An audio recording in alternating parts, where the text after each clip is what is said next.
এখন শুনবেন আজকের গুরুত্বপূর্ণ খবরের শিরোনাম।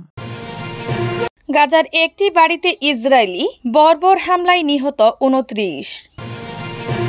ইয়েমেনে মার্কিন হামলায় নিহত বেড়ে ৮। যুক্তরাষ্ট্র থেকে ফিরে আদালতে নেতানিয়াহু।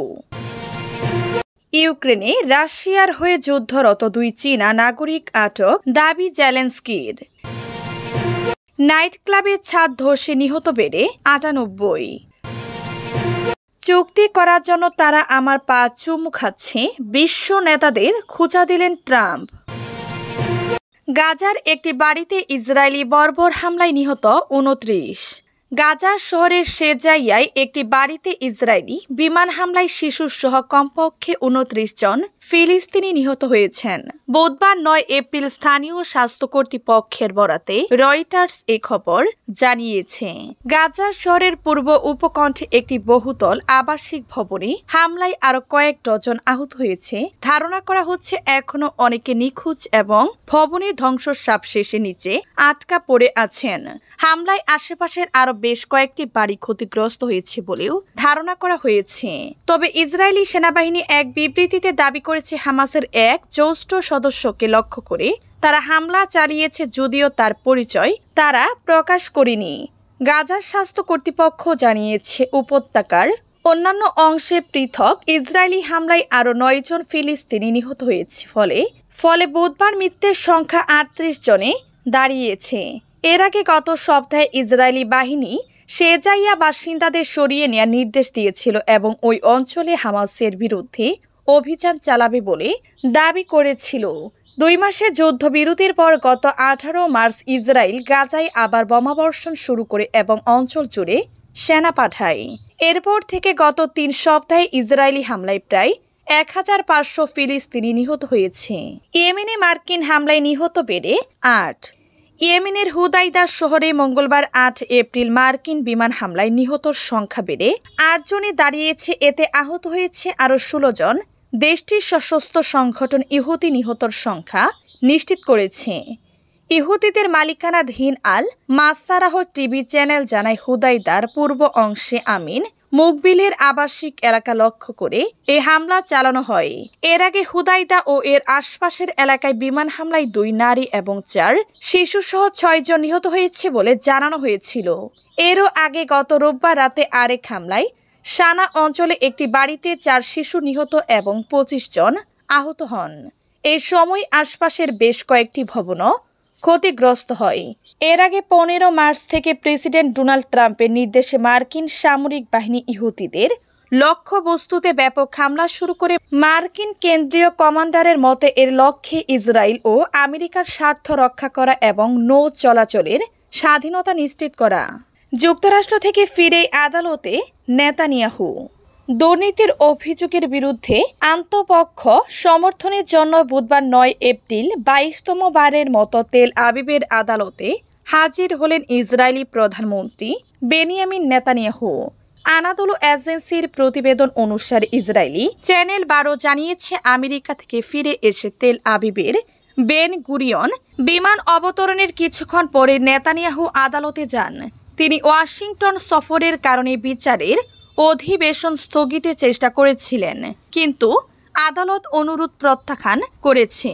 দুর্নীতির অভিযোগের বিরুদ্ধে আত্মপক্ষ সমর্থনের জন্য নেতানিয়াহু সপ্তাহে ২ বার আদালতে হাজির হন। মোট ২৪টি আদালতের অধিবেশনে তার উপস্থিতি থাকার কথা রয়েছে।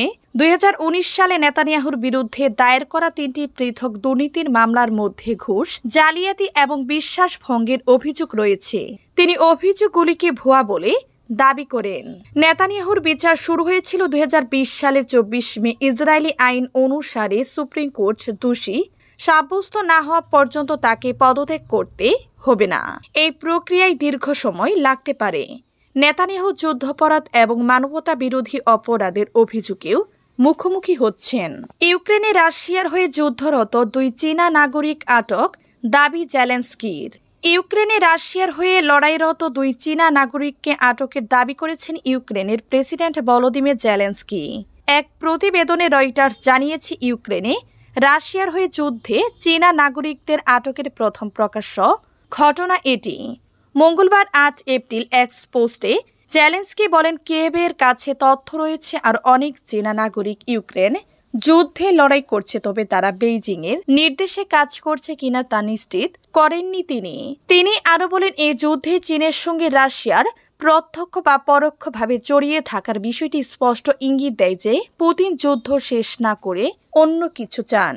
এদিকে চীনের পররাষ্ট্র মন্ত্রণালয় জেলেনস্কির মন্তব্যের বিরোধিতা করছে এবং এটিকে ভিত্তিহীন বলে অভিহিত করছে। বুধবার 9 এপ্রিল এক নিয়মিত সংবাদ সম্মেলনে চীনের পররাষ্ট্র মন্ত্রণালয়ের মুখপাত্র লিন জিয়ার বলেন, ইউক্রেনের উচিত ইউক্রেনীয় সংকটের রাজনৈতিক সমাধানের জন্য চীনের প্রচেষ্টা এবং গঠনমূলক ভূমিকা সঠিকভাবে দেখা। তিনি আরও বলেন, চীন সরকার সর্বদা নাগরিকদের সশস্ত্র সংঘাতের এলাকা এড়িয়ে চলার এবং বিশেষ করে যে কোনো পক্ষের সামরিক অভিযানে অংশগ্রহণ এড়াতে নির্দেশ দিয়েছে। মার্কিন পররাষ্ট্র দপ্তরের মুখপাত্র ট্রেমি ব্রোস ইউক্রেনে চীনা নাগরিক আটকের ঘটনায় উদ্বেগ প্রকাশ করেছেন। নাইট ক্লাবের ছাদ ধসে নিহত বেড়ে 98। ডোমিঙ্গোতে একটি নাইট ক্লাবের ছাদ ধসের ঘটনায় নিহত সংখ্যা বেড়ে 98 জনে পৌঁছেছে। আহত হয়েছেন আরও 150 শতাধিক মানুষ। দেশটির কর্মকর্তাদের বরাত দিয়ে বিবিসি বুধবার 9 এপ্রিল এ তথ্য জানিয়েছেন। দুর্ঘটনায় প্রাদেশিক গভর্নর এবং মেজর লিগ বেসবলের সাবেক খেলোয়াড় অক্সটাভিও ডটেলো নিহত হয়েছেন। ধ্বংসস্তূপ থেকে উদ্ধারের পর হাসপাতালে নেয়ার পথে 51 বছর বয়সী ডোটেল মারা যান। স্থানীয় সময় সোমবার দিবাগত রাতে এই দুর্ঘটনা ঘটে। জেট সেট নাইট ক্লাবের জনপ্রিয় মেরিঙ্গো গায়ক রুবি পেরেজের একটি কনসার্ট চলছিল। অনুষ্ঠান স্থলের ভিতরে শত শত মানুষ ছিলেন। সবাই আনন্দ উদযাপনে ছিলেন মাতোয়ারা। বর্তমানে প্রায় 400 উদ্ধারকারী ধ্বংসস্তূপ সরিয়ে জীবিতদের সন্ধান করছেন। মৃত্যুর সংখ্যা আরও বাড়ার আশঙ্কা রয়েছে। চুক্তি করার জন্য তারা আমার পা চুমু খাচ্ছে বিশ্ব নেতাদের খোঁচা দিলেন ট্রাম্প। শুল্ক কার্যকর করার সঙ্গে সঙ্গে বিশ্ব নেতারা যুক্তরাষ্ট্রের সাথে একটি বাণিজ্য চুক্তি করতে যে কোনো কিছু করতে ইচ্ছুক বলে মন্তব্য করেছেন প্রেসিডেন্ট ডোনাল্ড ট্রাম্প। ওয়াশিংটনে ন্যাশনাল রিপাবলিকান কংগ্রেশনাল কমিটির নৈশভোজে এক বক্তৃতাকালে ট্রাম্প বলেন, আমি আপনাকে বলছি এই দেশগুলো আমাদের ডাকছে, আমার পা চুমু খাচ্ছে। মার্কিন প্রেসিডেন্ট বিশ্ব নেতাদের খোঁচা দিয়ে আরও বলেন, তারা শুল্কের কবলা পড়া দেশগুলো একটা চুক্তি করার জন্য মরিয়া। দয়া করে প্লিজ স্যার একটা চুক্তি করুন। আমি সবকিছু করব স্যার। গত 2 এপ্রিল ট্রাম্প ঘোষিত অনেক নতুন শুল্ক বুধবার 9 এপ্রিল সকাল থেকে কার্যকর হয়েছে। এগুলো বিভিন্ন ধরনের আমদানিকৃত পণ্যকে লক্ষ্য করে দেয়া হয়েছে, যা বিশ্বব্যাপী বাণিজ্য যুদ্ধের সূত্রপাত করছে।